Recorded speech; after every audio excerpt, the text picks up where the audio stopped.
बहुत बड़ी तैयारी करी है लगता है पूरा। और महासम्मेलन का पूरा प्रभाव हुआ है, पर इसका मतलब तो अच्छी बात है। वैसे तो जो प्रश्न कर रहा हूँ पहले उसका जवाब दो, फिर आपसे मंत्र सुनेंगे। ये प्रश्न आसानी से मैं ये समझ में आ रहा हूँ, ये आवाज कम सुनती है। आवाज कम आती है। आवाज यहाँ कम सुनती है, ये स्पीकर चल रहा है। अच्छा, अभी आवाज आ रही है कि नहीं आ रही? आ रही है जी। चलो सुनो, प्रश्न सुन लो। महासम्मेलन में कितने दिन गए?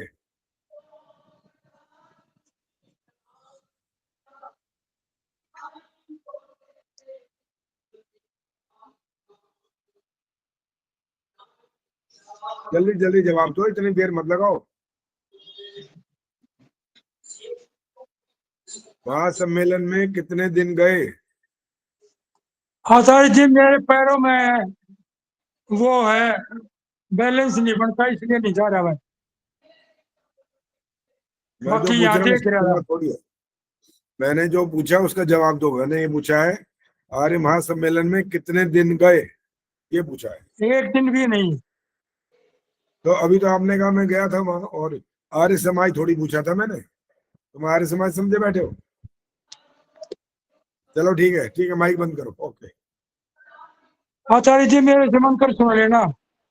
मंत्र अभी सुनते हैं, मंत्र सुनते हैं, थोड़ा और बातचीत कर लें पहले जरा। कितने आचार्य और। जी हाँ जी। देखो, हम तन से घर में थे लेकिन मन से पूरा 4 दिन का कार्यक्रम सारा सुना आर्य संदेश टीवी पर, सवेरे से और रात तक।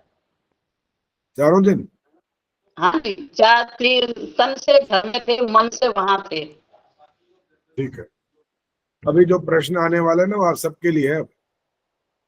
जैसे आपने कहा चारों दिन गए, सुबह से रात तक सुना, तो हम वो वाली मूर्ति तो नहीं है ना?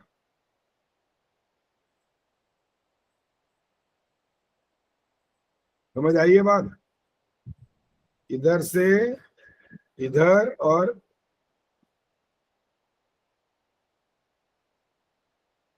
तीनों में से कौन सी मूर्ति हो, ये बता दो बस। मिथिलेश ही बताएंगे, बाकियों से बाद में पूछते हैं। तीन वाली कहानी मैंने सुना रखी है। ये एक तो बता दी है, एक पैसे वाली, इसकी कीमत तो 1 पैसा है।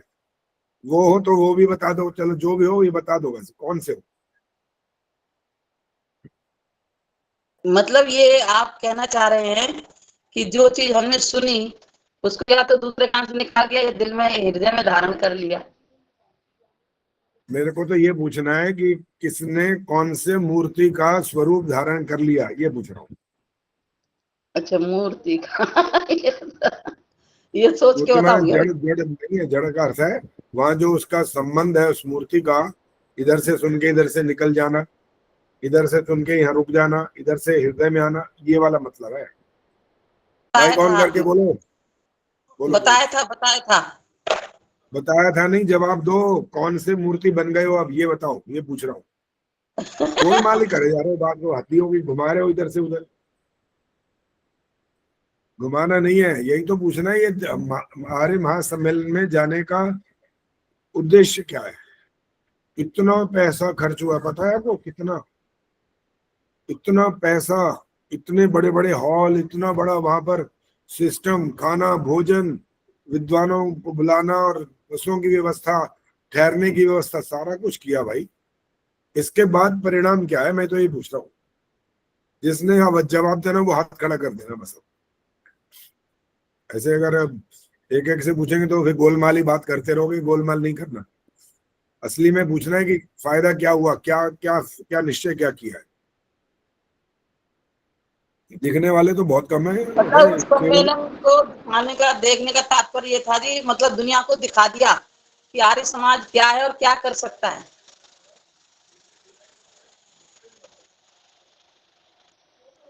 दुनिया में हम आते हैं कि नहीं आते?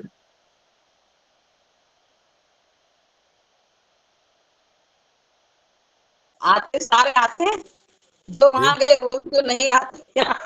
यहाँ बैठ के सुना मतलब वो भी। दुनिया दुनिया को ये दिखाया कि हवन करते हैं, लोग कर रहे हैं। हमने क्या किया? हम तो बात तो ये कर रहे हाँ, हैं। हवन हवन 11,111 हवन किए गए हवन कुंड से।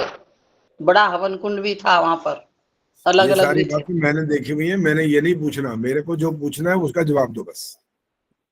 वो जवाब चाहिए, वो जवाब नहीं है तो फायदा क्या फिर ये इतना बड़ा पैसा खर्च करके सबको देश विदेश से बुला और इतना आयोजन करना, उद्देश्य क्या था उसका? उद्देश्य केवल प्रदर्शन थोड़ी है उद्देश्य। अगर उद्देश्य प्रदर्शन ही है, सुन लो ध्यान से, अगर उद्देश्य प्रदर्शन ही है तो फिर इसका कोई विशेष लाभ नहीं होगा, नाम मात्र लाभ है फिर। यज्ञ वही श्रेष्ठ तमम कर्म, ये उन्होंने दिखाया इतने यज्ञ के हवन कुंडों से। अरे उन्होंने तो सब कुछ दिखा दिया, आपने क्या करा मैं आपकी पूछ रहा हूँ, नहीं बताओ। उनका ही व्याख्यान करे जा रहे हो कि ये वाला, ये वाक्य संस्कृत में बोल दिया, ये इतना बड़ा है, वो ये नहीं पूछ रहा हूँ, आपने क्या सीखा है वो पूछ रहा हूँ। तो बहुत कुछ सीखा जी, बहुत कुछ। क्या? वही वही बहुत कुछ में बताओ ना, क्या सीखा? अब क्या बताऊं ये तो अब क्या? बताना बड़ा संभव है। ये इसी को कहते हैं गोल गोल घुमाते रहना बस। वो गोल गोल ये घुमाना ये बताना वाला बड़ा नहीं है। संभव है। क्या ये तो सीखा? बिल्कुल स्पष्ट, प्रत्यक्ष, एकदम सटीक, स्पष्ट पता होना चाहिए कि हमने वहां पर वास्तव में क्या सीखा। सीखा का मतलब थोड़ी हवन करना नहीं आता, ये मतलब नहीं है इस बात का। मतलब ये है कि हवन करना आता है लेकिन हवन करते नहीं है। संध्या करनी आती है लेकिन करते नहीं है। 5 महायज्ञ करने चाहिए लेकिन करते नहीं है। प्रतिदिन स्वाध्याय करना चाहिए लेकिन करते नहीं है। यही इसका निकालना है मतलब तो। वरना उद्देश्य क्या है? कुछ भी उद्देश्य नहीं है फिर। चलो रामधारी जी, आप पहले मंत्र सुनाओ। कौन सा सुनाओगे बोलो?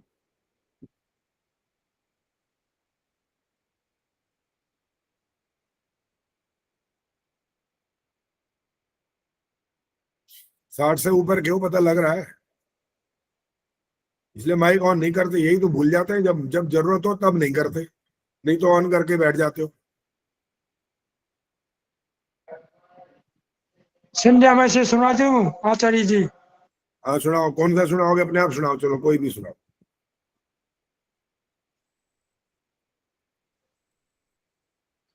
एक ओम बार सुनाओ, देख, सन्नो। ठहरो ठहरो ठहरो, देख के सुना रहे हो? जैसे आप कहोगे बगैर देखे ही सुना दूंगा जी। नहीं देख के नहीं सुनाना, अब देखने वाले बंद, खत्म हो गया काम। इतने इतने 70 साल के होने को आ रहे हो और अभी तक अभी भी देख देख के सुनाते रहोगे क्या? बिना देखे सुनाओ, जो ओम आता हो मतलब। ओम प्राची दिग्विगी विष्णु। ओम प्राची दिगे अग्नि रधिपति रसिता।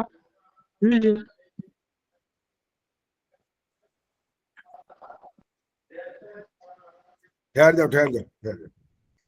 अब ऐसा लग रहा है दंड की मात्रा बढ़ानी। सुन लीजिए आचार्य जी। आवाज ज्यादा आ ठहरो रही है ठहरो, जी। इतनी जल्दी मत बोला करो, पहले सुन लो।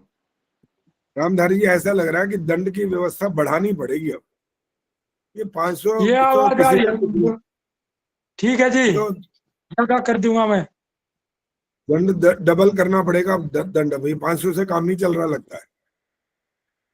ठीक है जी, मैं 4 गुना कर देता हूँ।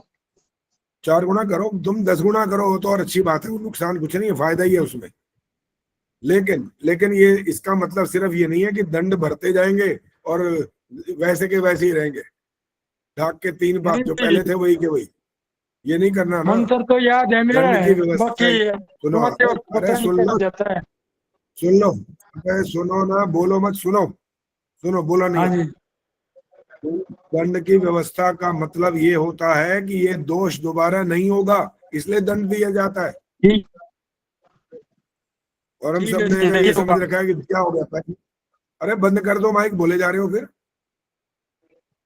दंड का मतलब केवल मात्र पैसा है, उसको हमने दान कर दिया, अपने लिए पुण्य भी कमा लिया, ये उद्देश्य नहीं है। उद्देश्य दंड का होता है सुधार होना चाहिए उस काम में, बस ये उद्देश्य है।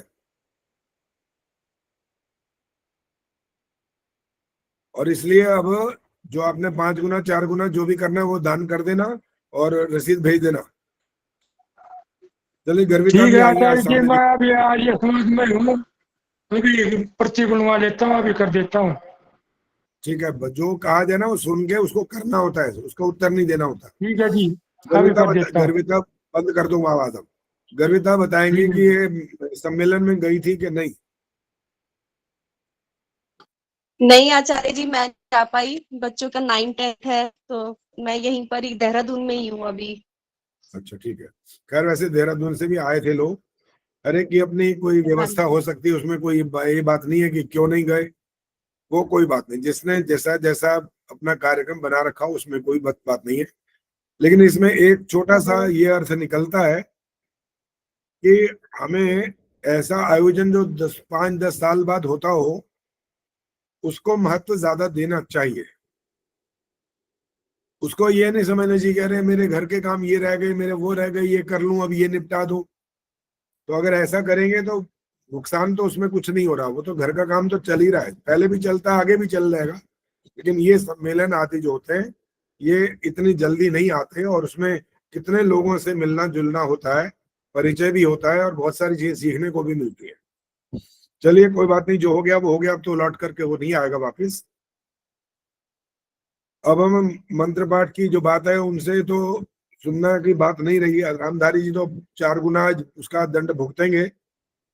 आज गर्विता ही सुनाएंगे, गर्विता से ही बात की है। गर्विता कौन सा मंत्र सुनाओगे ये बताओ।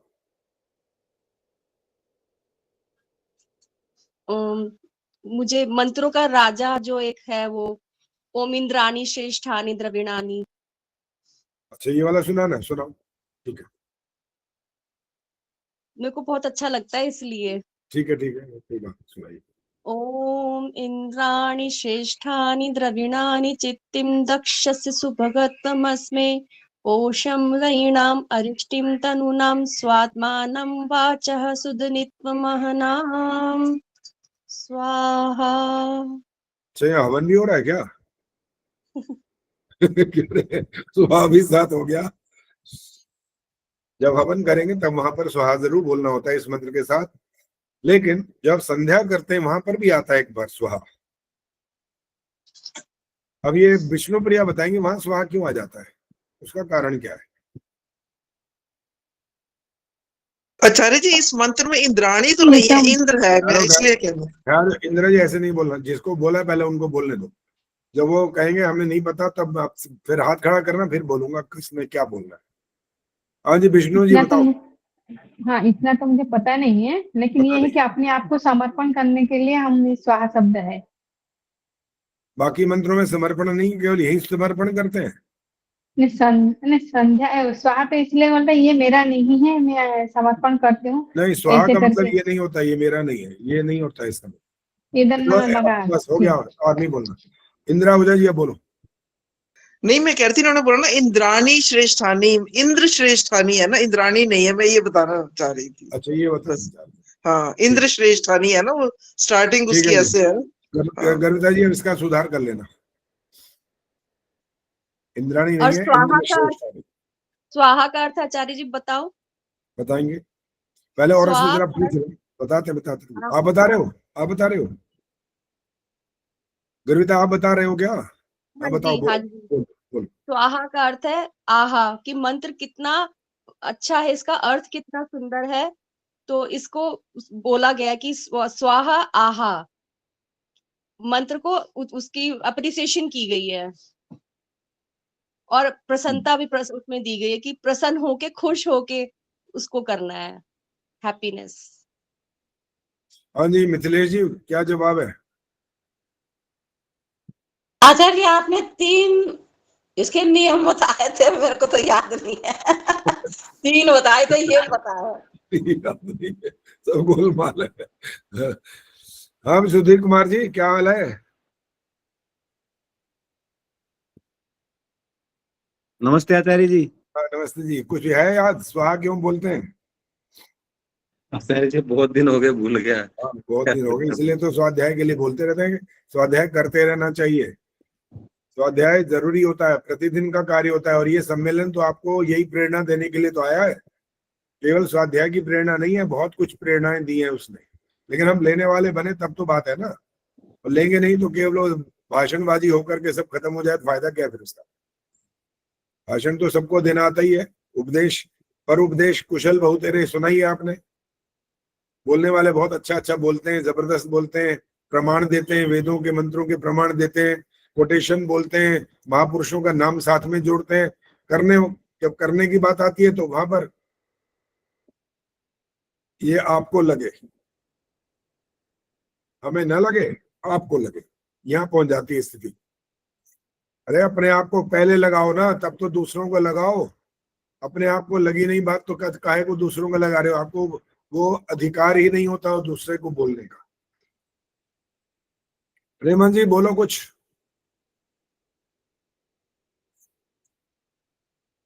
हाँ जी, स्वाहा का अर्थ बोलो। हाँ जी, स्वाहा के 2-3 अलग अलग जगह पर अर्थ है।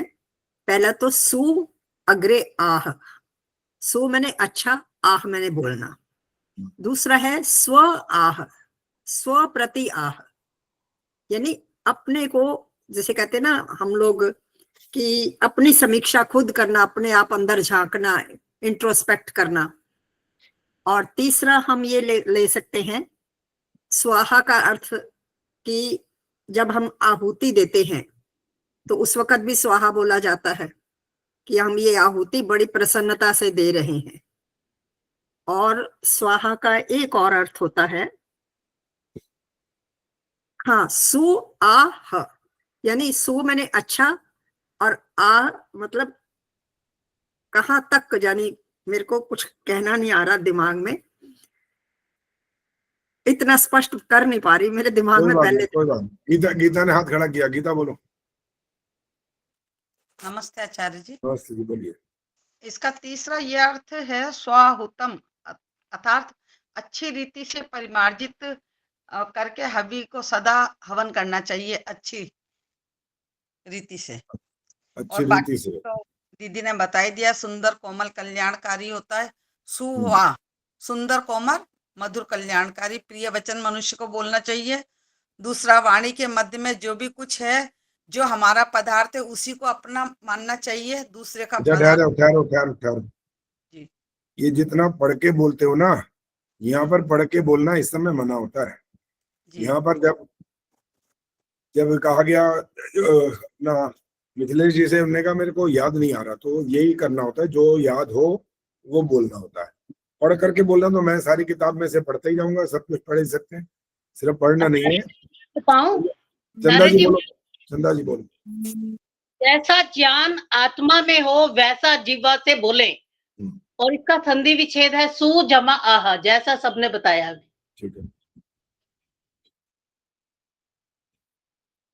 ठीक है, सारे अर्थ ठीक है। और अब मैंने जो बात करनी है वो, अब कितने लोग हो गए हैं? 33, लेकिन वैसे तो कम ही है, ज्यादा तो नहीं है आज। तो लगता है या तो थक गए हैं इतना सम्मेलन में जा जाके। वो कार्यक्रम भी वैसे तो समाप्त हो चुका है, और उसके बाद जब 2 तारीख को खत्म हो गया, 3, 4 2 दिन बीच में ही आ गए। आज उसके बाद तीसरा दिन है, तो थकान वकान सब ठीक हो गई होगी। तो मेरा जो सबसे पहले जहां से मैंने शुरुआत की थी, वही बात फिर दोहरा रहा हूं, जो मैंने मंत्रोदय पर एक वाक्य उस संबंध में लिखा हुआ है। अगर किसी को संकेत हो गया हो तो जवाब दो, मैंने क्या लिखा है। हाँ जी, सुषमा सरदाना जी बोलिए। नमस्ते आचार्य जी। आचार्य जी, आपने लिखा था कि वहाँ मंत्र उच्चारण शुद्ध नहीं हो रहा था। नहीं, ये वाली बात नहीं है। ये तो एक किसी का जो उन्होंने वीडियो डाला था, वो तो वो लिखा अलग है। मैंने समापन के टाइम एक तरह से समापन करते हुए लिखा था कि अब सम्मेलन में हम गए, ये हुआ वो हुआ। उसमें एक वाक्य ऐसा है जो आपको कुछ पूछ रहा है, एक तरह से कुछ बता रहा है। वो क्या चीज है? वो मुझे ध्यान नहीं है आचार्य जी, मुझे ध्यान। हाँ जी, और किसी को याद है तो बताओ। खैर वहां पर मिले तो आप लोगों से काफी लोग मिले मेरे को, और अच्छा लगा। चलो थोड़ा सा मिलना जुलना हो जाता है, पता लग जाता है। मैं निकाल ही रहा हूँ आपको, उसमें मैं सुनाता हूँ, फिर आपको पता लगेगा कि वहां पर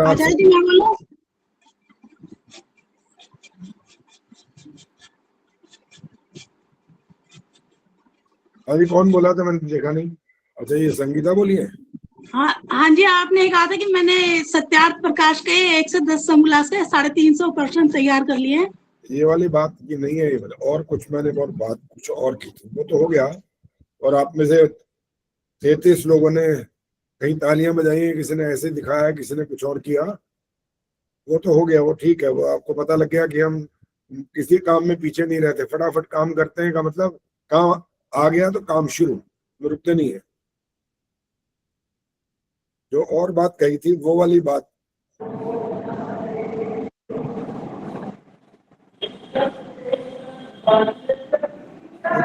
आवाज कहाँ से आ रही है? पद्मा जी आपके वहां से आवाज आ रही है लगता है। आचार्य मैं हूँ चांदपुर यज्ञ में, ये वहां पे यज्ञ चल रहा है, मैं आपकी क्लास अटेंड कर रही अच्छा हूँ अच्छा यहाँ। ठीक है, चलिए अब सुन लो, मैंने आपके लिए क्या विशेष आचार्य जी मैं बताऊं उसमें क्या लिखा था हाँ ऐसा? बताओ बताओ, बोलो।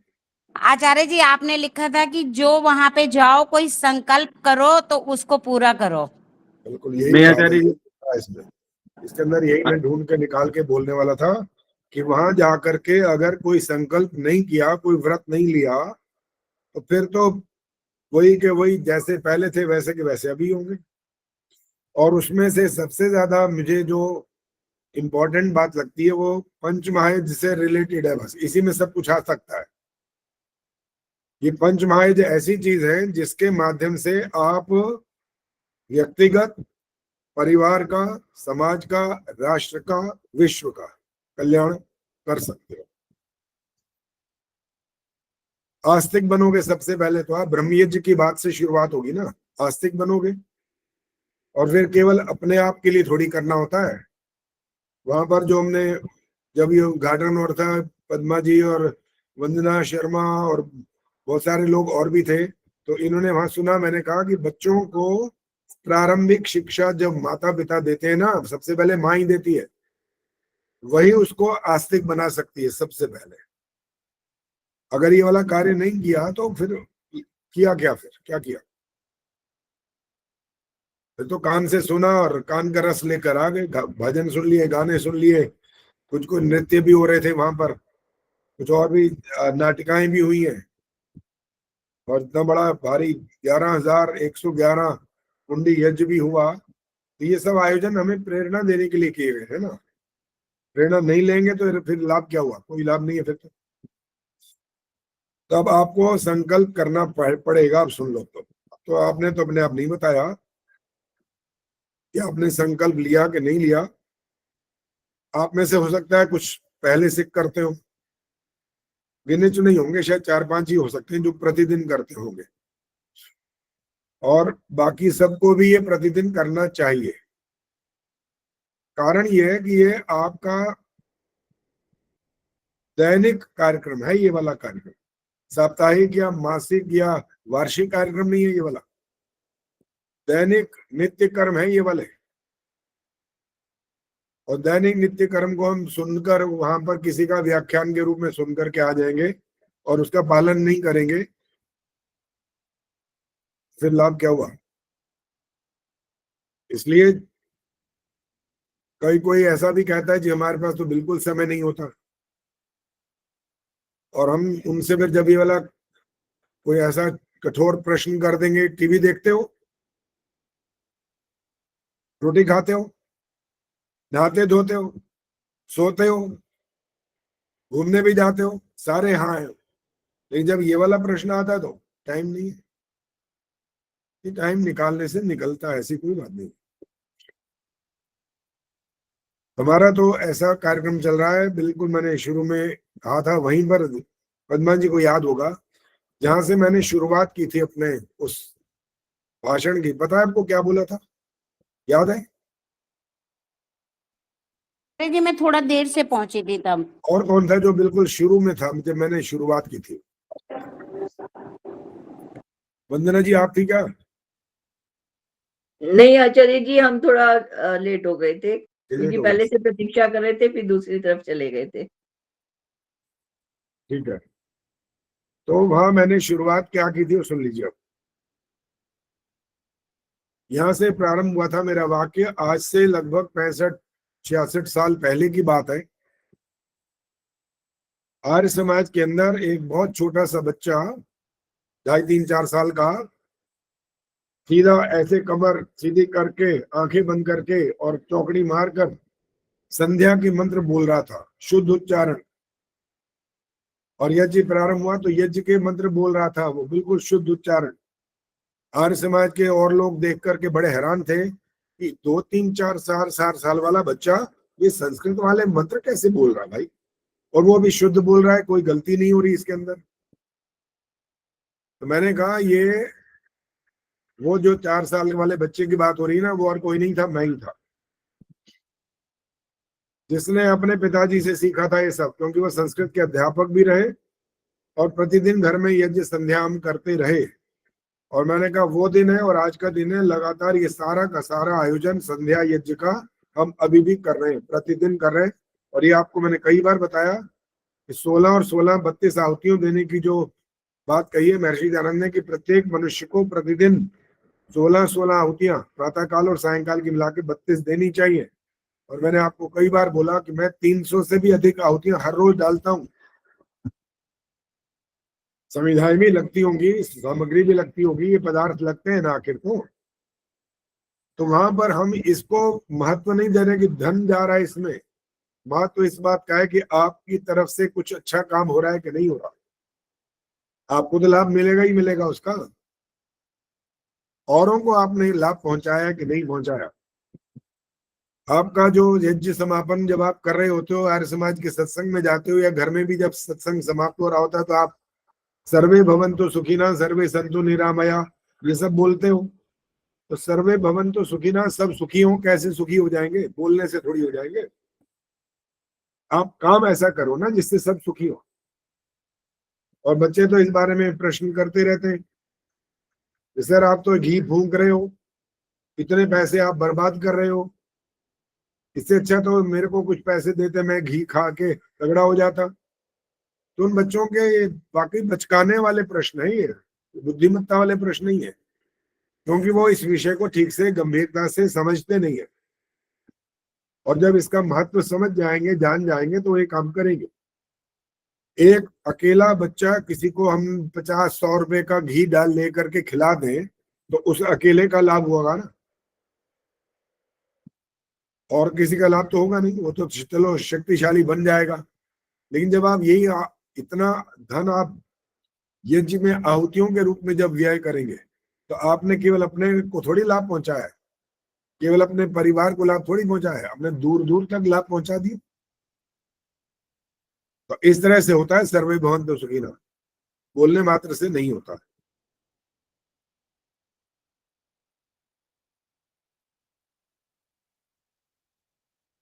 विनय प्रभा जी आप गए थे वहां पर सम्मेलन में? हाँ आचार्य जी मैं गई थी और मेरे बहुत मन में दुख रह गया कि आप किस समय पधार गए थे और मैं मिल नहीं पाई। उस समय मैं विवेकानंद जी परिव्राजक साहब से भी मिली और मैं 30-31 को रही थी। मैंने बबली से कहा भी था लेकिन वो भी मिस हो गया होगा। मैंने कहा आचार्य जी अगर आ जाए तो प्लीज मुझे एक मैसेज कर देना, पर वो रह गया आचार्य जी, मेरे मन में बहुत दुख भी रह गया उस बात का, आपके दर्शन नहीं हो हम पाए। भी गए थे, दोनों दिन गए थे। अपना हाँ प्रधानमंत्री जी को भी सुना था हमने, आगे आगे थे, लगभग थोड़ा सा आगे से थोड़ा सा पीछे थे, और काफी लोग मिले, पहले दिन भी मिले, दूसरे दिन भी मिले। हाँ आचार्य जी, और मैंने मैं भी आचार्य जी मोदी जी को भी सुनने के लिए मैं भी बहुत आगे बैठी थी, पर आप पता नहीं हुक्म मेरा ही वो नहीं पता लग सकता, इतनी बड़ी जबरदस्त संख्या हो तो कौन किसको कैसे ढूंढेगा। हाँ कोई खड़ा होकर के यूं देखता रहे हर तरफ फिर तो शायद कोई दिख जाए, लेकिन बहुत पीछे होगा तो तब भी नहीं देख पाएगा। चलिए कुलभूषण जी को मेरे को बहुत दुख रह गया, कब आ गए आचार्य जी। अच्छा कोई बात नहीं, कभी फिर अवसर मिलेगा, फिर मिलेंगे। आपके दर्शन से मैं भी वंचित रह गई, मुझे भी बहुत दुख होता रहा। आचार्य जी दूसरे दिन ये पता चला कि आप शायद नहीं पधारेंगे, उन्होंने कुलभूषण जी ने बताया कि शायद सुषमा जी की तबीयत थोड़ी ऐसे है, तो वो फिर मैंने सोचा दूसरे दिन तो पधारे ही नहीं होंगे आप। ये आ गए थे, दूसरे दिन आए थे। और पहले दिन दूसरे दिन सब पड़ा, पहले दिन थोड़ा अस्त-व्यस्त हो रहा था, कौन कहाँ है पता ही नहीं चल पा रहा था कुछ। चलिए ठीक ठीक। तो आप में से संकल्प करने वाले जरा बताओ कौन कौन संकल्प लेंगे अब? असंभव तो नहीं है ये काम जो आपको बताया गया है। चंदा सचदेवा जी ने भी कहा और पद्मा जी ने भी कहा, वंदना जी भी हाथ खड़ा कर रही है। देखो आर्य समाज में जाकर के जो कोई प्रतिदिन यज्ञ भी करता है ना, यदि तो भी वो इतने बड़े पुण्य का भागीदार नहीं बनता जितना वो अपने घर में यज्ञ करके पुण्य का भागीदार बनता है। फर्क है इस बात में। आप हो सकता है कि सोचो कि वहां भी तो रोज कर रहा है आर्य समाज जाकर, और अपने घर में भी, क्या फर्क पड़ गया? फर्क ये पड़ा कि आप जहां रहते हो ना, आपने, क्योंकि अगर आप आर्य समाज में जाकर के नहीं करोगे तो वहां तो हो रहा है ना हवन, वहां के आस पड़ोस को तो लाभ हो रहा है, लेकिन आप अपने घर में अगर कर रहे होते तो आपने अपने अड़ोस पड़ोस को लाभ पहुंचा दिया होता। ये फर्क है। गीता ने क्या सोचा इस बारे में? भाई भी मैंने बात तो करी है, गीता भी चुप बैठी है, लगता है हाथ खड़ा ये कर दो दिया आप कहने पर। यज्ञ करना है। हाँ मैं हर रोज। वैसे बोलो बोलो। करती हूँ, मैं प्रतिदिन अपने घर में रोज हवन करती हूँ, लेकिन ये बात आपसे 1-2 साल पहले भी आपने ऐसे शब्द बोले थे कि अगर आप वहां पे जा करके समाज में करते हो, तो जब से ही मैंने ये शुरू कर दिया। मैंने बताया था कि मैं वहां पे भी ऐसे हवन सामग्री घी वगैरह देती थी कि मैं हवन करती हूँ, फ्री तो देना चाहिए, लेकिन फिर आपके कहने के बाद मैंने तुरंत जब से ही घर में प्रतिदिन हवन करना शुरू कर देखो दिया। सामाजिक नियम पालन करने के लिए आप रविवार को अच्छी संख्या में इकट्ठे हो जाएं। सामाजिक नियम भी बहुत जरूरी है ना, समाज को मजबूत बनाना भी हमारी जिम्मेदारी है, कोई और बाहर से आके कोई थोड़ी बनाएगा।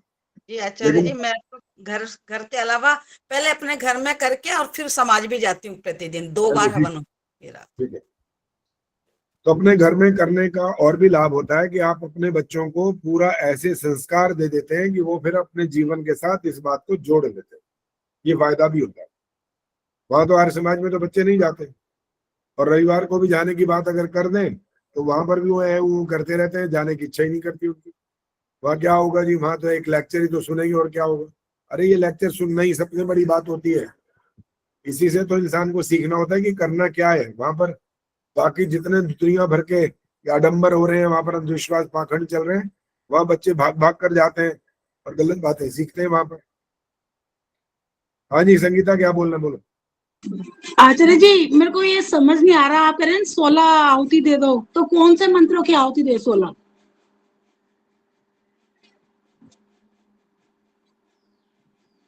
देखो अगर आप ये 16 आहुतियों को गिनने की बातें करोगे ना तो कभी गिन नहीं पाओगे। 16 आहुतियां इस प्रकार की बनती नहीं है। अच्छा जी। क्योंकि हम सामग्री वाली को गिनेंगे कि घी वाली को गिनेंगे या दोनों को गिनेंगे, वो 16 का कोई मतलब नहीं है। सिर्फ वहां उद्देश्य ये था कि कम से कम 16 आहुतियां डालो, और ये अगर करना आता है तो ठीक है, नहीं तो मेरी रिकॉर्डिंग तो वहां पर है, उसमें से देख करके करो। नहीं आचार्य जी, यस तो हम घर में करते हैं, करना आता है, मतलब हम विशेष करते हैं नवरात्रों में 9 के 9 दिन कर लिया, दिवाली पे, बर्थडे वगैरह पे, तो वो तो सारा आता है, पर वो तो फिर पूरा बड़ा हो जाता है 1 घंटे का। मैं तो दैनिक यज्ञ की बात कर रहा हूँ, उसका जवाब दो बस। बाकी विशेष तो आप करते ही रहते हो, जन्मदिन भी तो मनाते हो, बच्चों का भी मनाते हो, केक काटते हो, सबको बुलाकर पार्टी करते हो, वो विशेष आयोजन तो करो जो कर रहे हो, लेकिन जो दैनिक हमारा कर्तव्य है उसकी बात हो रही है, वो करो, वो सबसे ज्यादा जरूरी है। साल में एक बार जैसे ये आते हैं ना भी श्राद्ध गए, जैसे साल में एक दिन अपने पूर्वजों को याद करके हमने उनको समझ लिया कि उनको पहुंचा दिया। अरे थोड़ी बहुत बुद्धि तो है हमारे पास, उनको कहाँ पहुंचेगा पहली बात। नहीं, मैं करना चाहती हूँ 16 आहुति वाला। अभी नहीं बोलना, आचार्य उनको जी न पहुंचा, अरे नहीं बोलना ना बीच में, रुक जाओ। उनको कोई पहुंचा सकता नहीं, कोई माई का लाल, किसी में ताकत नहीं। और कोई तो कहता है जी हमारे वो पूर्वज कौवा बन गए, उनको खिला रहे हैं वो। अरे अकल के दुश्मनों, तुम्हें अपने बाप दादा को कौवा बनाना पसंद आया कि कौवा बन गया आगे तुम्हारे घर में? इतनी मूर्खता की बातें हो रही हैं, हमें समझ नहीं आता कि आर्य समाज से जुड़ने के बाद भी कैसी कैसी बातें करते रहते हैं। फिर और भी बहुत सारे लॉजिकल क्वेश्चन है यहाँ पर कि आप साल में एक बार क्यों खिलाते हो? फिर खुद एक बार खाते हो क्या साल में? तो ऐसी ऐसी बातें हैं जिनका कोई बुद्धि से लेना देना नहीं है, इसलिए उनको बिल्कुल नहीं करना चाहिए। और श्राद्ध और तर्पण जो 2 शब्द होते हैं ना, वो तो जिंदा रहने पर ही होते हैं, दोनों हो सकते हैं, दोनों। श्रद्धा पूर्वक आप जब सेवा करोगे आपको लग रहा है कि मेरे को एक कार्डिगन लेना चाहिए, सर्दी आ रही है, मेरी दादी है, मेरी माँ है, मेरी बाप है, कोई भी है, उसको लेके दे दें, यह है श्रद्धा पूर्वक। और वो दूसरा क्या है, तर्पण। तर्पण माने वो कह रही है बेटा मेरे को ये चीज दे दो, ये ला दो। उनकी इच्छा अनुसार जब आप करते हैं तृप्त, तो तर्पण होता है, और अपनी श्रद्धा अनुसार करते हैं वो श्राद्ध होता है। तो दोनों किए जा सकते हैं, दोनों ही करने चाहिए। उनको भी प्रसन्न करो, अपने इच्छा से भी कुछ दे दो उनको। लेकिन हमारे देश का हाल तो बहुत बुरा है भाई। आजकल तो जो वीडियो देखते हैं ना, वहां पर बड़े सारे वीडियो बना बना के लोगों ने डाल रखे हैं। बहू रानी आई है, क्या कह रही है, पापा आपको पैसे किस लिए मांगने हैं, क्या करना है आपने। अब उनको दवाई के लिए पैसे चाहिए उनके, भाई उनके पास पैसे नहीं है, तो बेटा और बहू दोनों मिलकर तैयार हो गए, बाप को निकाल दो ऐसा, वो वृद्धाश्रम बनाओ, वृद्धाश्रम में जाओ। और पिताजी फिर उनको ऐसा लठ बजाते हैं, उनकी खोपड़ी ठीक हो जाती है एक दिन के अंदर। तो पता है क्या कहते हैं, तो कहते हैं बेटा ये मकान है मेरे नाम, ये कोठी मेरे नाम है, ठीक है, चल तू मेरा बेटा है, और तेरे को मैं ऐसा भी नहीं करना चाहता कि दुनिया की तरह से तेरे साथ वैसा हिसाब किताब करूं, चल मैं तेरे को एक फ्लैट ले देता हूं, जा वहां रह ले अपनी पत्नी के साथ, जा। ये माँ बाप तो फिर भी कुछ ऐसा कर रहे हैं कि उनके लिए, बच्चों के लिए उनके अंदर ममता प्यार स्नेह बना रहता है, इसलिए वो फिर भी करते हैं। ये बच्चों का हाल तो बहुत बुरा हो गया है। तो माँ बाप को माँ बाप समझने को राजी नहीं है। इनका क्या काम, अब इनको ये चाहिए या वो चाहिए, ये क्यों चाहिए इनको। तो ये बुद्धिमत्ता की बातें नहीं है, क्योंकि इसका तरीका होता है सीखने का कि खुद समझ जाओ एक दिन आप क्या होने वाले, वही होने वाले जो वो है। फिर तुम्हारे बच्चे तुम्हारे साथ यही बोलेंगे, तब अकल ठिकाने आएगी, पहले नहीं आ रही शायद। तो इसलिए बहुत अच्छे से अच्छे विचार संस्कार देने का जो दारोमदार आप पर है ना, उसकी तैयारी करते रहिए। इसको कोई हंसी मजाक खेल मत समझिए कि ऑटोमेटिक होगा एक दिन अपने आप काम। ऑटोमेटिक कुछ नहीं होगा, पुरुषार्थ करना पड़ेगा। सिखाइए, अभी सिखाइए। और ज्यादातर तो आप इतने बड़े हैं कि सब आपके तो पोते धोते ही हैं, अब तो नाती पोते सब इतने बड़े बड़े हो गए। अब कोई होगा जिनके बच्चे 10, 12, 14 साल के होंगे शायद, तो उनको भी अपनी तरफ लाने का भरसक प्रयास करना पड़ेगा। क्योंकि जब बचपन में बहुत छोटे समय में सिखाना था ना, पंचवर्षेद लालेत, लालना पालना करते करते 5 साल तक माँ को लाड प्यार से सब कुछ सिखा देना था। लेकिन तब भी माँ को इतनी ये बात समझ में नहीं आई थी कि अभी क्या सीखेगा बेचारा, छोटा तो बच्चा है भी। लेकिन सब कुछ सीख चुका होता है 5 साल तक बच्चा, एक एक बात उसके दिमाग में अच्छी तरह बैठ जाती है। जो लोग अपनी गाड़ी में बैठे होते हैं ना, और उनके गोद में 1 साल का बच्चा होता है, और सामने मंदिर के सामने से गुजर रहे होते हैं, तो दादी हो या माँ हो कहती है जय करो, तो बच्चा भी उस समय ऐसे जय करता है। उसको ये बात समझ में आ जाती है कि ये जय करने वाला स्थान है। और जिसने हवन करना नहीं सिखाया वो जय करना ही सीखेगा फिर आपने जो 11वां समुल्लास ये पढ़ा है ना, उसमें सब बताया गया कि क्या हानि होती है किस चीज से, सारा कुछ में विश्लेषण किया गया है। संतोष नंदवानी जी से बात हो रही थी इस बारे में कि भाई पुस्तक का रूप दे देना चाहिए, अब आप करो, हम आपका सब सहयोग करेंगे। तो मैंने कहा मैं तो पहले 6 समुल्लास का किया ही कुछ नहीं था, तो वो काम मैंने फटाफट कर लिया था। 6 समुल्लास के प्रश्न बना दिए थे। 7वें समुल्लास में पहले मैंने आपको प्रश्न दिए थे एक बार कि अपने आप उत्तर लिखो, आपने हाथ खड़े कर दिए कि हम नहीं कर सकते, फिर मेरे को उत्तर अलग लिखने पड़े, हम बीच में जगह तो मैंने छोड़ी नहीं थी वहां पर। और अब दोबारा किया उसको, सारे प्रश्न और फिर उत्तर लिखे। इसके बाद फिर मैंने 11वां समुल्लास जो आपकी परीक्षा हुई वो भी किया। तो आप 11 समुल्लास तक सारा मैं पुस्तक छपने के लिए जो प्रोसेस शुरू हो गया वो भेज चुका हूँ। और संतोष नंदवानी जी ने मेरे को आज बोला कि आप, अजय जी कह रहे हैं कि भेज दो, मैंने कहा मैं भेज चुका हूँ सुबह। तो ये होता है कार्य करने का तरीका। कहने पर और याद दिलाने पर ओ हो मैं भूल गया, ये हो गया, सॉरी, ये गलत है। नो, इतना एडवांस, इतने अच्छे, इतने ऐसे बन करके कि आपको सब याद रहना चाहिए कि करना क्या है, क्या करना है, क्या ड्यूटी है आपकी।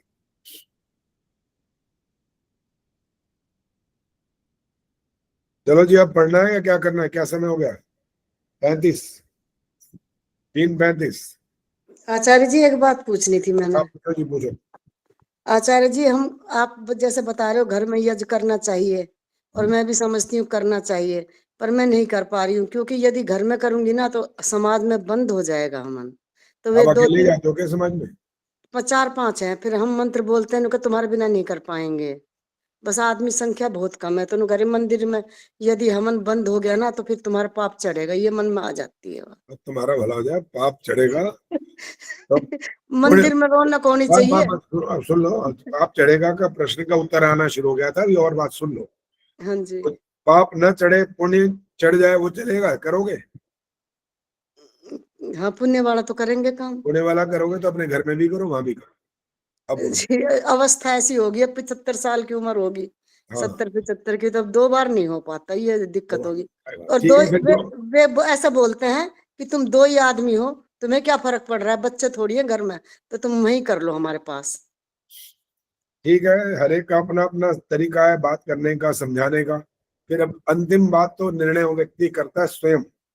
उपदेश तो 50 हजारों लोग सुनते हैं जी।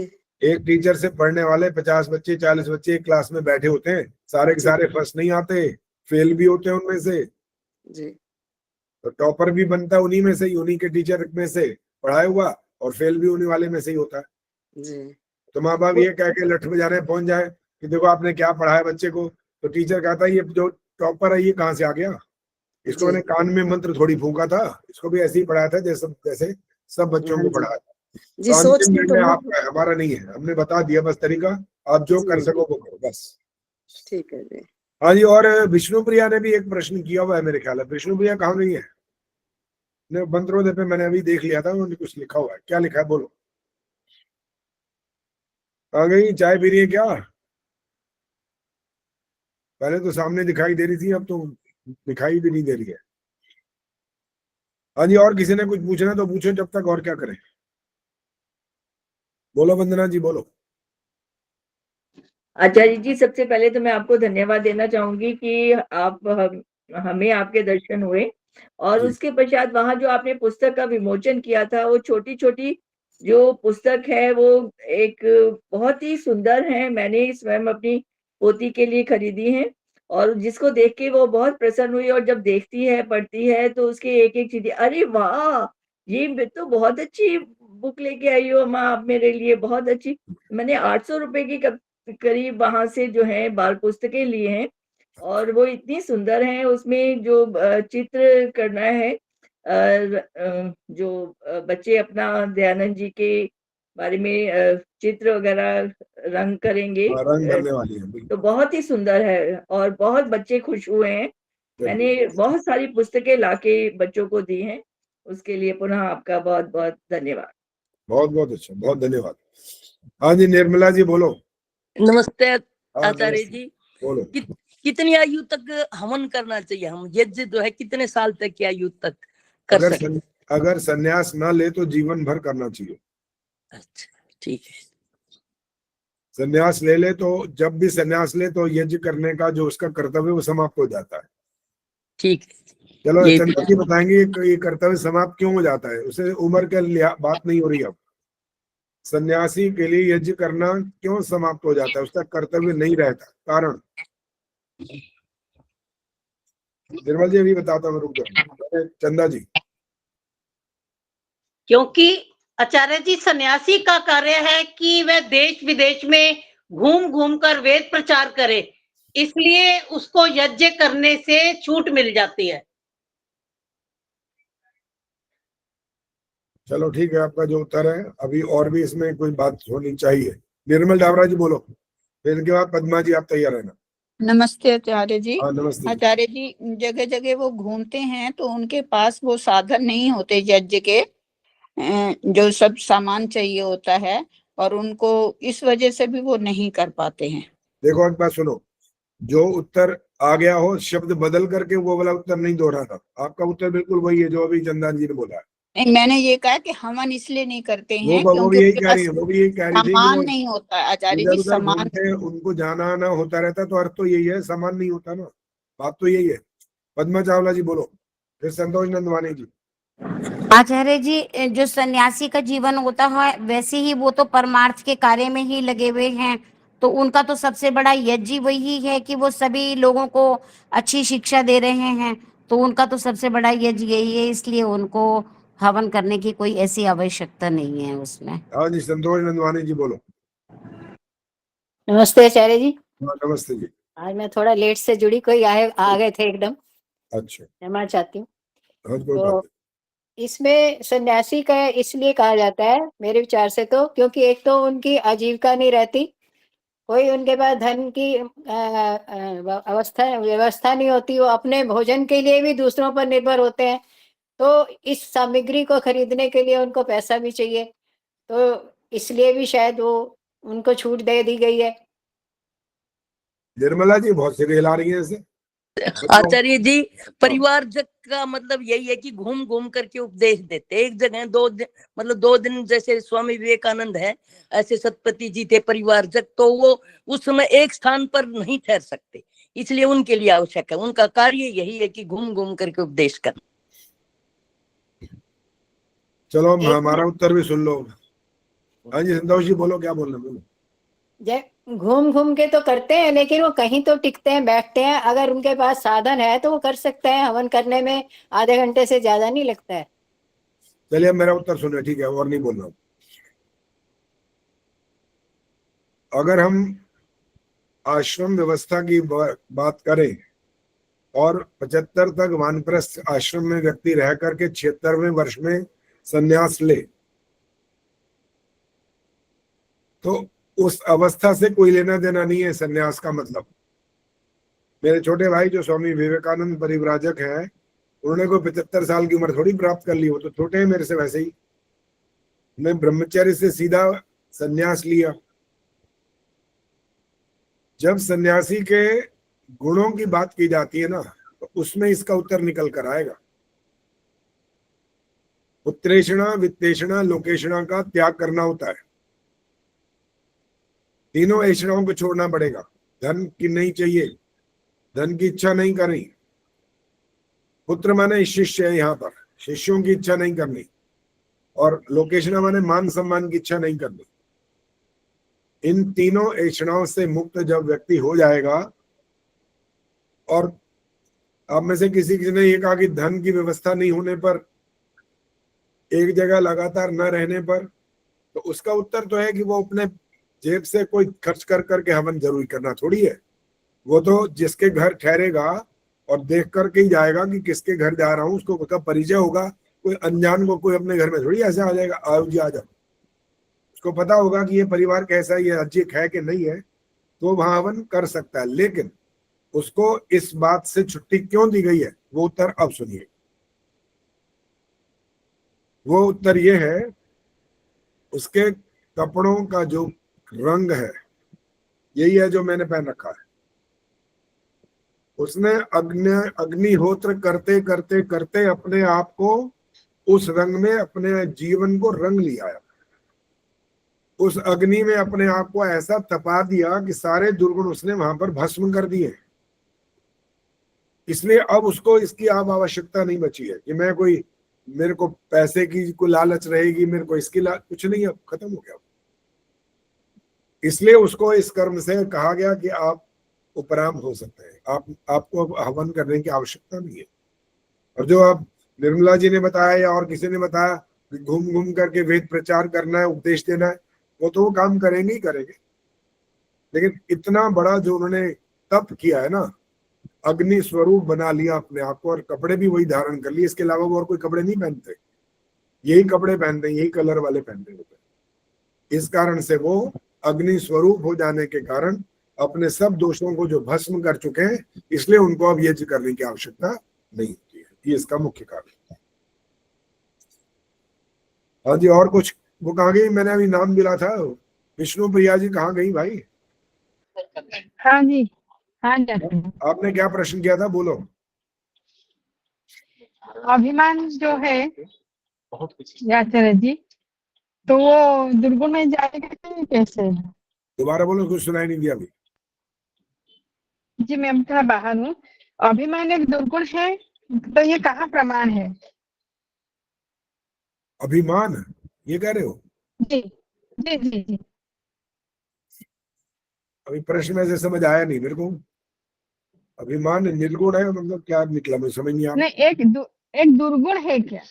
ये अच्छा, कहाँ दुर्गुण है, प्रमाण हाँ, है कि अभिमान? जी। तो ये मोक्ष अब प्राप्ति के लिए क्या बाधा है?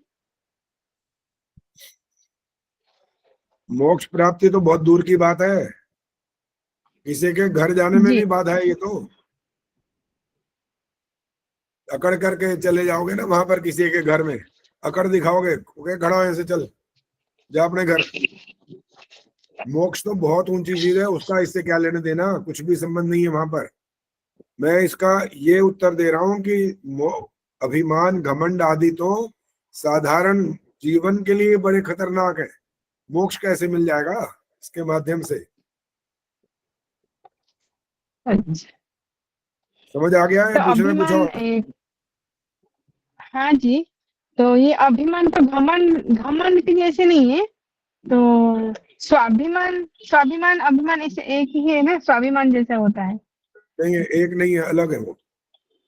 तो अभिमान और अच्छा अभिमान में फर्क होता अच्छा। तो अभिमान घमंड में है। जाएगा? सुनो, स्वाभिमान क्या होता है? जी जब कोई व्यक्ति किसी को अपना परिचय देता है जी और दूसरा व्यक्ति परिचित नहीं है, तो वही कहता है मैं इतना पढ़ा लिखा हूं, मैंने पीएचडी किया है, मेरे को हाँ जी ये वाला कार्य करने आते हैं, मैं लेखक हूँ, मैं संगीतकार हूँ, मैं ये हूँ, मैं वो हूँ। ये स्वाभिमान है, ये अभिमान नहीं है। ये सिर्फ परिचय दे रहा है ना अपना, क्योंकि वो हाँ जानता जी नहीं है दूसरा व्यक्ति। और जब जो डींगे मारने लगे ना, आता जाता कुछ हो नहीं फिर भी बोलने लगे मैं ये और मैं वो और मेरे जैसा तो कोई है नहीं दुनिया में, वो अभिमान होता है। ये अंतर होता आचार्य जी एक प्रश्न पूछ लूं? है। हाँ जी, पूछो जी। अहंकार और अभिमान में क्या अंतर है? अहंकार मैं हूं वो तो अहंकार हो गया, अब अभिमान जो दूसरी चीज, ये अलग। आपको पता है अहंकार और अभिमान में अंतर, तो आप बताओ। अहंकार तो जैसे महातत्व के बाद अहंकार, जो बुद्धि का विकास हुआ अहंकार। तो वो हाँ अहंकार पूछ रहे हो क्या, वो वाला? नहीं, हाँ, अहंकार और अभिमान जो अभी इन्होंने बताया उसमें नहीं, क्या देखो थोड़ा। ठहरो। हाँ जी हाँ जब जी आपने महतत्व की बात की और उसमें अहंकार शब्द बोला है ना, उस अहंकार का अर्थ अभिमान नहीं है। वहां है अहम, मैं क्या हूं, मैं एक आत्मा हूं, मैं मरण धर्मा नहीं हूं, मैं अनादि तत्व हूं, सदा से हूं, सदा रहूंगा, कभी मेरा मृत्यु नहीं होता, कभी मेरा जन्म नहीं होता। वो तत्व अलग है। और अभिमान तो अभी बता चुका, अभिमान क्या होता है, डींगे हाँकना होता है। रावण को कहते हैं अहंकारी था, तो वो ऐसे क्यों कहते हैं अहंकारी था? कौन? रावण? हाँ, अहंकारी तो और भी हो सकते हैं, लेकिन वो अहंकार इस यहाँ इससे रिलेटेड नहीं है, वहां पर्यायवाची के रूप में है अहंकार। अभिमान और अहंकार वहां पर पर्यायवाची के रूप में इस्तेमाल हुआ है। हाँ जी, और कुछ जी किसी ने पूछना तो पूछो।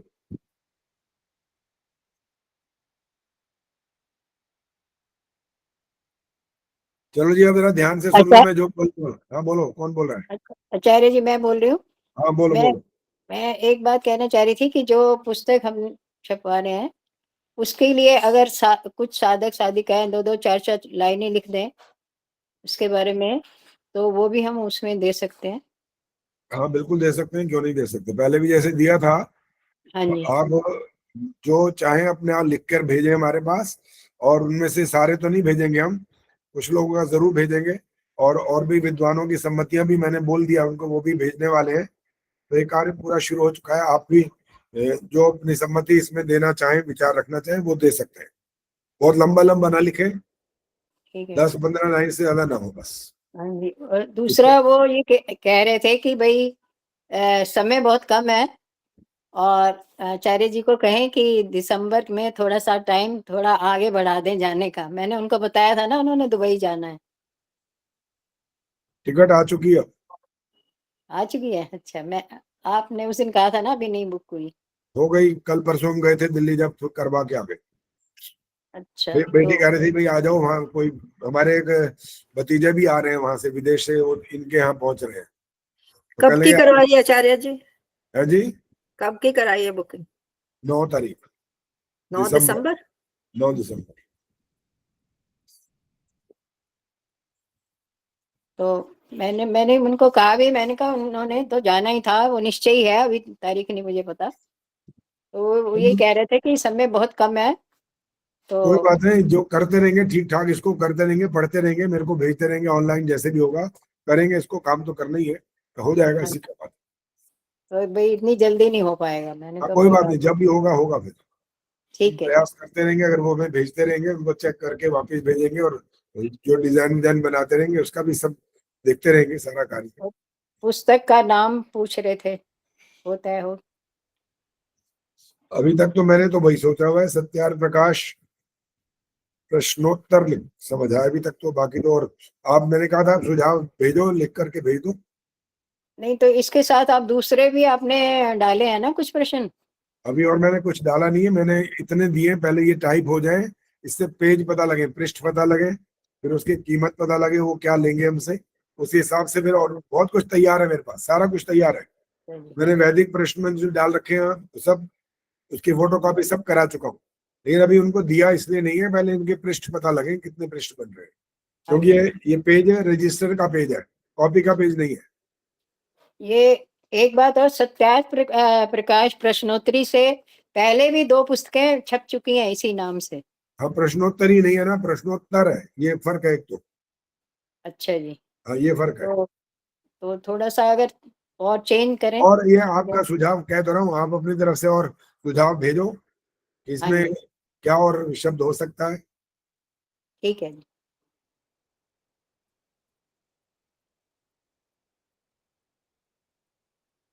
हाँ जी, और कुछ किसी ने कुछ पूछना है तो पूछो।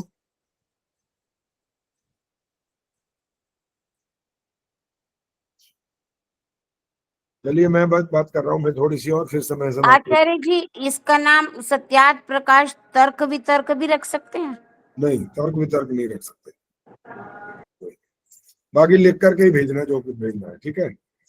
अपना व्यक्तिगत रूप से मेरे को, जैसे आपका बना हुआ अकाउंट, उस हिसाब से वहां डालना, मंत्रोदय में मत डालना है, तो देख देख के सब वैसा का वैसा डालेंगे, अपना चिंतन अलग से भेजो, ताकि पता लगे कि आप क्या सोचते हैं, दूसरा और क्या सोच रहा है। अच्छा, मेरा एक प्रश्न है, आप ध्यान से सुन लेना जरा, थोड़ा ये सैद्धांतिक भी है और जरा शास्त्रीय भी है। ये जब हमने 21 तत्वों की बात की थी, इंदिरा आहूजा जी ने शायद ये वाली बात करी थी कि 21 तत्व हमको मिलते हैं, और उनके नाम भी आपको दोबारा से याद दिला देता हूँ। तन्मात्राएं हैं 5, 5 महाभूत हैं, 5 ज्ञानेन्द्रियां, 5 कर्मेंद्रियां और 1 अंतःकरण, ये हमको मिलते हैं। हमारा कार्यक्रम जीवन का ऐसे चलता है। और मेरे सामने सत्यार्थ प्रकाश भी है, समुल्लास है 9वें समुल्लास में, वहां ये लिखा है कि उसकी शक्ति कितने प्रकार की है, और वहां 24 तत्व आ रहे हैं, 24। अब ये क्या हो गया, ये भला, ये विषय है। अब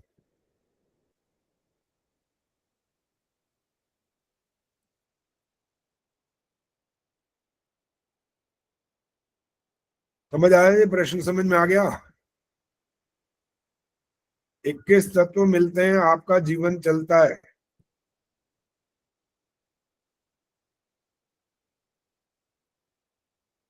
पांच पांच पांच पांच, ये तो 4 तो यही हो गए 20, और 1 अंतःकरण 21। और वहां पर पूछा गया, जब 9वां समुल्लास है, तो शक्ति उसकी कितने प्रकार की है, आत्मा की शक्ति, वहां 24 लिखा हुआ है। और इसका क्या अर्थ निकाला जाएगा?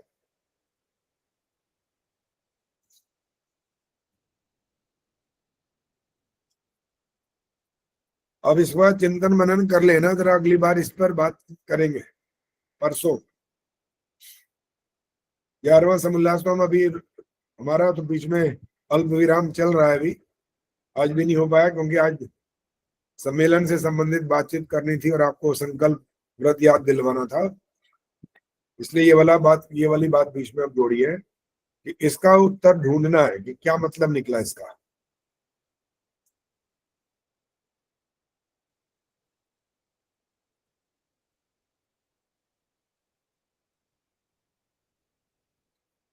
हाँ जी, और कुछ पूछना है तो पूछो। सुशीला जी बोलो, क्या कहना है? आचार्य जी, आत्मा की 24 शक्तियां होती है ना, वही होंगी जो भी आप पूछ रहे हो। इनका दोनों का समन्वय करके बताना है, सिर्फ इतना नहीं बताना क्या मतलब क्या निकला इनका। इसका इधर 21 है, वो 24 है, वो क्यों है?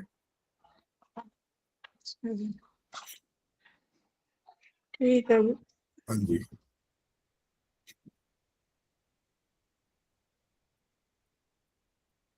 और संगीता आर्या कहाँ है? संगीता आर्या आ जाना सामने।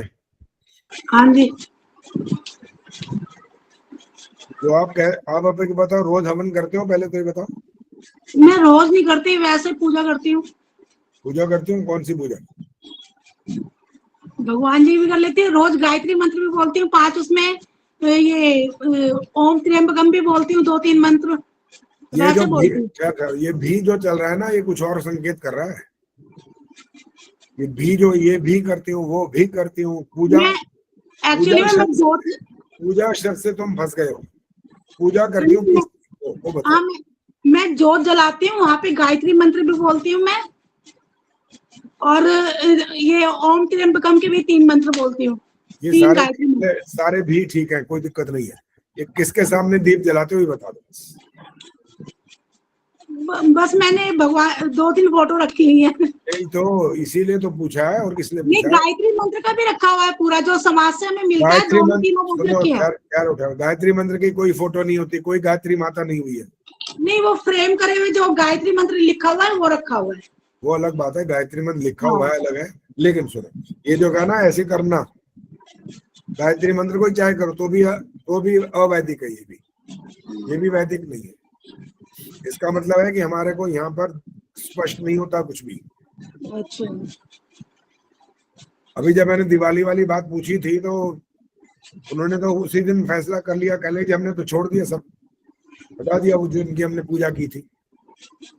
आपको इससे दोष नहीं लगता, बल्कि आप दोषों से दूर हो जाते हो बल्कि। और कोई तो ऐसे डरपोक होता है, डरता कि हाय इनकी ये वाली मूर्ति हमने कहीं फेंक दी, कहीं रख दी है, इधर उधर कर दी है, किसी को दे दी तो नाराज हो जाएगा। अरे नाराज जड़ पदार्थ कैसे नाराज हो जाएगा? जड़ पदार्थ नाराज कैसे होता है? तो जीता जागता वो तो नाराज भी और खुश भी होता है। आपको नाराजगी का अगर ध्यान रखना है तो ईश्वर की नाराजगी का ध्यान करो बस। इन पदार्थों की नहीं, ये पदार्थ कुछ नहीं कर सकते आपका।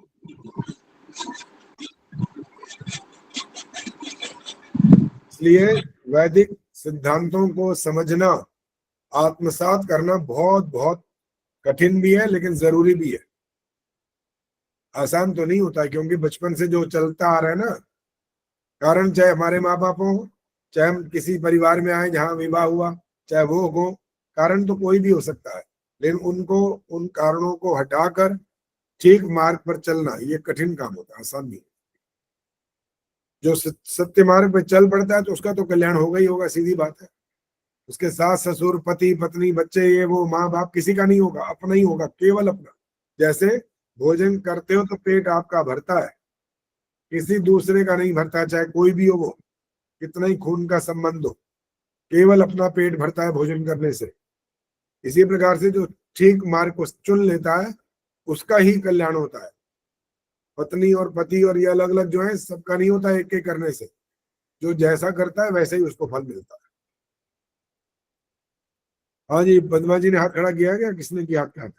हाँ जी आचार्य जी, मैंने हाथ खड़ा किया है।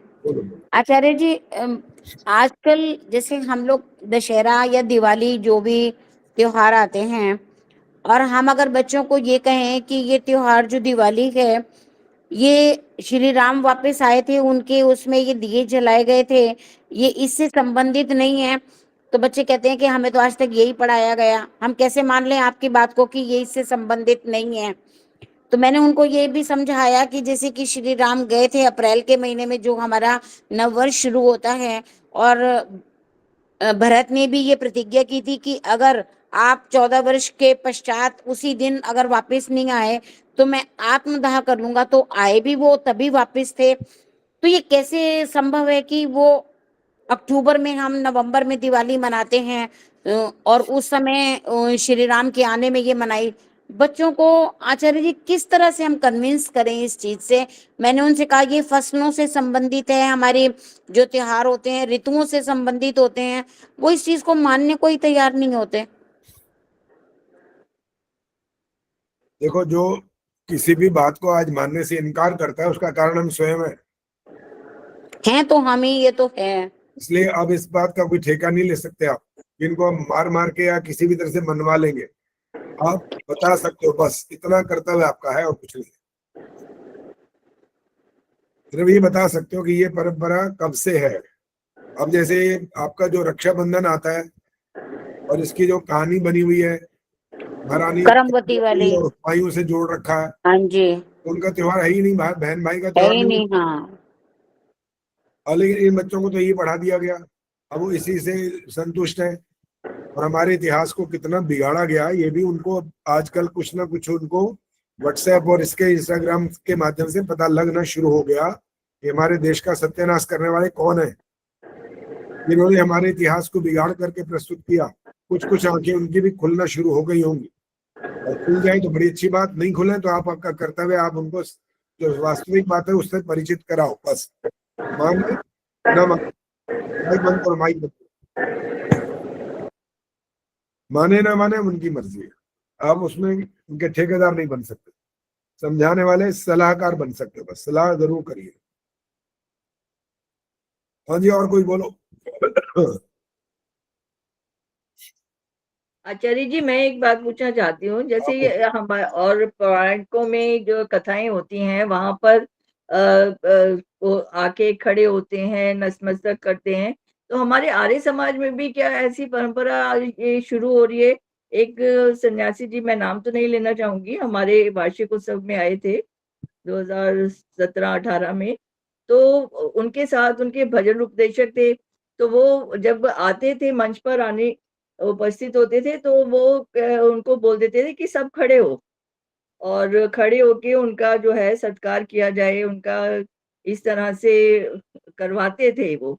और ऐसे ही जैसे हमने अपने घर में भी उनको आमंत्रित किया, तो आके जैसे भोजन वगैरह करवा दिया। अच्छा आप प्रधान जी हैं, अच्छा आप इनकी पत्नी हैं, तो उन्होंने हमसे जो है अपने आप, मतलब वो छोटे थे तो हमसे जो है पैर अपने चरण स्पर्श करवाए कि भी आप जो है, और इस तरह से। तो बच्चों ने ये जो प्रथा देखी कि क्या हमारे आर्य समाज में भी इस तरह की प्रथा होती है हो गया, कि प्रश्न मम्मी हो गया, उत्तर सुन जी, लीजिए।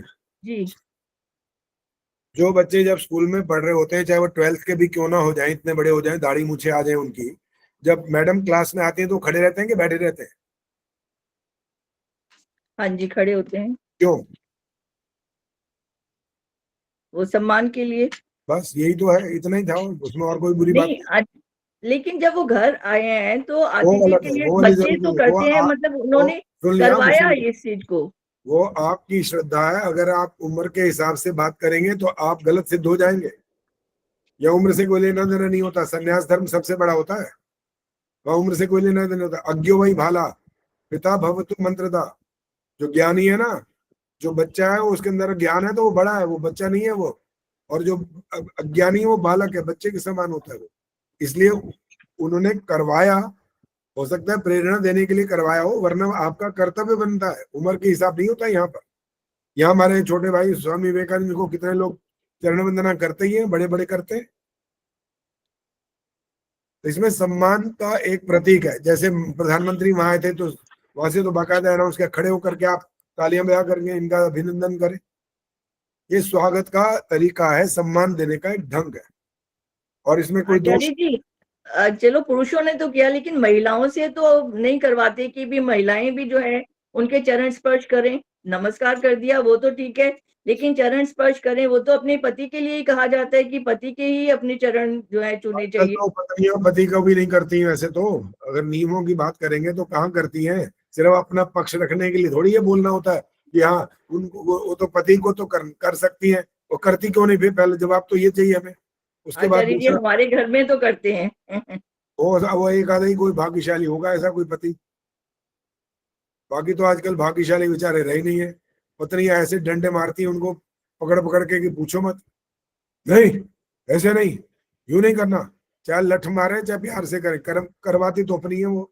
सुनती आचार्य नहीं जी बात। मेरी दोनों बहुएं अपने पतियों के छूती हैं और मैं स्वयं भी। मैं तो कह रहा हूँ आप सौभाग्यशाली ना, आपका तो कहना ही क्या है। आजकल आचार्य जी मैं भी, मेरी नानी कहती थी पति की बाहर चप्पल भी पड़ी है ना तब भी थैंक यू करना। मैं रोज सुबह उठ के अपने पति की चप्पल को ही चाहे थैंक यू करूं, वो सोए हो तो मैं उनकी चप्पल को भी सुबह उठ के सबसे पहले थैंक यू करती हूँ कि उनके पति उनके पैर में चप्पल है, शूज है।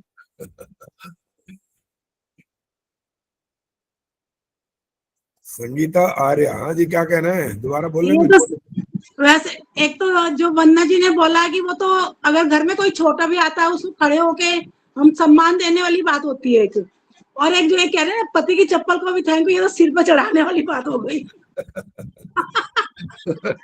मेरी नानी ने सिखाया था, मैं नानी की बात को याद रखती हूँ, उनके दिए हुए संस्कारों में। इस बात से मैं सहमत नहीं हूँ।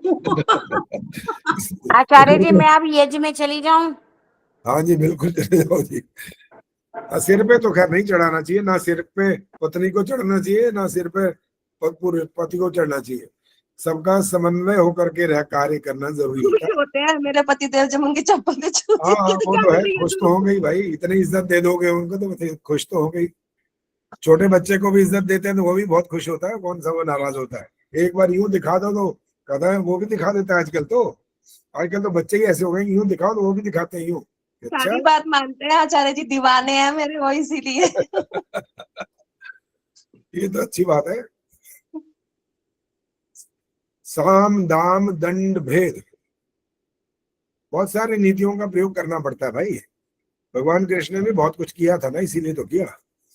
ये नीतियां ही तो हैं जो आपको संसार में जीने का एक तरीका बताती हैं कि कैसे चलना चाहिए, क्या करना चाहिए, बच्चों के साथ कैसा, नौकरों के साथ कैसा व्यवहार, पति के साथ, सास के साथ, ससुर के साथ, अपने पिता माता, परिवार के साथ, समाज के साथ, सबके साथ बहुत सारे नियम बनाए गए। स्वामी दयानंद ने तो आर्य समाज के नियमों में लिख दिया, सबकी उन्नति में अपनी उन्नति समझनी चाहिए, सबसे प्रीति पूर्वक धर्मानुसार यथा योग्य बरतना चाहिए। क्या क्या नियम नहीं बनाए हुए तो कागज में लिखे हुए, आजकल तो दीवारों पे लिख दिए गए। आर्य समाज में भी लिखे होते हैं, कौन सुनता है कौन करता है, तो कोई तो गिने चुने लोग हैं जो इन बातों का पालन करते हैं, बाकी तो करते ही। एक बहन जी आई संतोष जी, कौन सी है, मैं पहचान नहीं रहा हूँ इनको, थोड़ा परिचय दो अपना। जी नमस्ते आचार्य जी, हम नए जुड़े हुए हैं, प्रयागराज से हैं। प्रयागराज से, अच्छा। आज जी। पहली बार जुड़े हैं क्या? ये दूसरी या तीसरी बार है ये बस। अच्छा अभी तो हम समझ रहे हैं किस तरह। किसने बताया था आपको? आदर्श जी ने मुझे जोड़ा। ये आदर्श बहन जी बहुत बढ़िया है भाई। ये आदर्श जी तो सबको पकड़ पकड़ के यहाँ जोड़ती रहती है, आ जाओ आ जाओ आ जाओ भाई, तुम भी आ जाओ। उनका कमाल बहुत है भाई, मैंने औरों का भी बहुत सुना। मैं कहा किसने जोड़ा भाई? क्या आदर्श जी ने? धन्यवाद। अच्छी बात है, जो अच्छी बात हो उसको सुनने का, समझने का और जीवन में धारण करने का प्रयास तो करते रहना चाहिए। आदर्श को तो बहुत अच्छा फल मिलने वाला है इसका। है कहाँ दिखाई नहीं दे रही आज तो कुलभूषण जी हंस रहे हैं।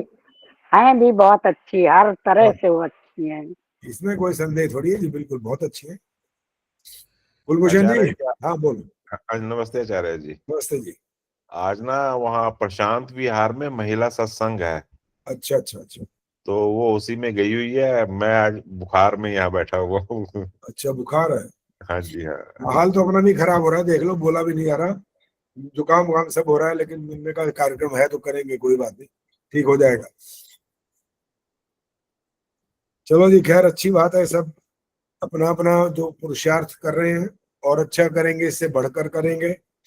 और पुस्तिका की जो बात हुई है सामने, अब उसका भी जैसे संतोष नंदवानी जी ने कहा कि है तो बहुत जल्दी, इतनी जल्दी तो नहीं बन पाएगा, अजय जी ने कह दिया, तो कोई बात नहीं, जैसा जैसा उनको समय मिलेगा उसी हिसाब से आगे बढ़ते जाएंगे, आखिर तो छप जाएगी, कोई बात नहीं, देर सवेर सही। हाँ जी बोलो कुलभूषण जी बोलो। आचार्य जी आजकल ना जैसे मान लो आपने एक पेपर के ऊपर में लिख दिए, आपने जो हिंदी में जो भी लिखा है ना आपने, उसको टाइप करने की जरूरत नहीं पड़ती, वो अपने आप ही पेज अपने आप ही वर्ड में कन्वर्ट हो जाता है आजकल, टाइप करने की जरूरत नहीं पड़ती आजकल। आप मुझे 10 पेज दो, अभी तो मेरी तबीयत ठीक नहीं है, मैं बैठा नहीं जाता मुझसे, आप मुझे 10 पेज दो, मैं आपको 15 मिनट में सारे के सारे पेज वैसे ही टाइप करके भेज दूंगा मैं आपको। एक फ्लैट करके कुछ है, वही है क्या ये? नहीं है जी, गूगल ड्राइव के ऊपर में ही सॉफ्टवेयर है, गूगल कर देता है अपने आप। अच्छा अच्छा अच्छा। हाँ जी। फिर ये काम कहाँ मुश्किल रहा है? तो 50 60 70 पेज एक ही दिन में हो जाएंगे, तो फिर क्या दिक्कत है? ये तो उसमें हो, लेकिन वही है कि थोड़ा सा उसमें गलतियां रहेंगी, वो आपको ठीक करनी पड़ेंगी वैसे पूरा, लेकिन आपको पूरा टाइप करने की जरूरत नहीं पड़ेगी आपको। बिल्कुल बिल्कुल, यही तो फिर बहुत बढ़िया काम है, तो आसान हो गया, क्या मुश्किल है सर। अजय जी से वैसे मैं बात कर लूंगा अब ये वाली, कि अगर हम इतने दिनों में ये सब कर पाएंगे तो बड़ी अच्छी बात है, नहीं कर पाएंगे तो कोई बात नहीं, लेकिन ये तरीका तो है, टाइप करने की जरूरत नहीं पड़ेगी अब तो। और मेरी हैंड राइटिंग के बाद तो वैसे ही टाइप करने की जरूरत नहीं पड़ती। सही कह रहे हैं आचार्य जी आप। हाँ जी, तो यही बोला मैंने, कहा उनकी तो ऐसे अलग अलग अक्षर मोती की तरह है, आपको दिक्कत नहीं होगी, जल्दी जल्दी हो जाएगा काम। लेकिन जो मेरे पास यहाँ मैंने रजिस्टर में लिखा हुआ है, जो उसकी फोटो कॉपी हुई है ना, और उसमें तो फर्क आ गया। क्या फर्क गया कि वो फोटो में इतना क्लियर वैसा नहीं होता, ठीक है, लेकिन वो स्पष्ट तो पढ़ा तो जा रहा है, ऐसी बात नहीं, पढ़ा तो जा रहा है। बाकी वो देखते हैं वो क्या कर पाएंगे, अब उनसे बात करो, ठीक है। चलो जी, अब परसों सत्यार प्रकाश का पाठ करके आइए, और जो प्रश्न दिया है उसका भी चिंतन करिए। 21 तत्व और वो 24 किस लिए हैं, उसमें क्या भेद छुपा हुआ है। और सत्यार प्रकाश का किसी के पास सामने है तो एक बार बता सके तो बताओ, पढ़ना कहाँ से है, पता है आपको? आचार्य जी ये पेज नंबर 246 से पढ़ना है। शब्द बोलो, शब्द क्या है? ये आचार्य जी प्रश्न है, ये यहाँ तक हुआ था, नवीन वेदांतियों का मत ऐसा है।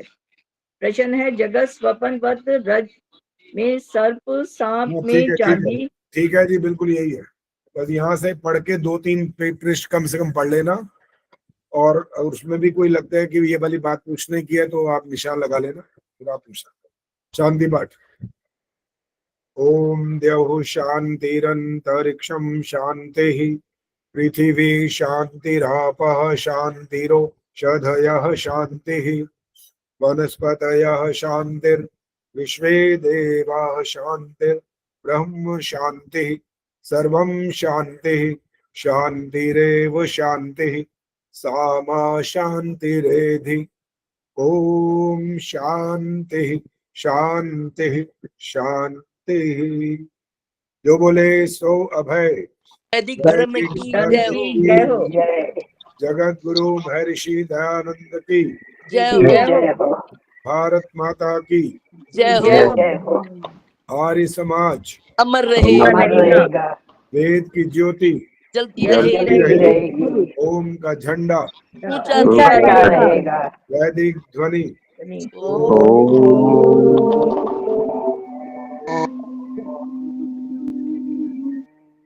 वैदिक अभिवादन। आचार्य जी सबको भाइयों को नमस्ते जी।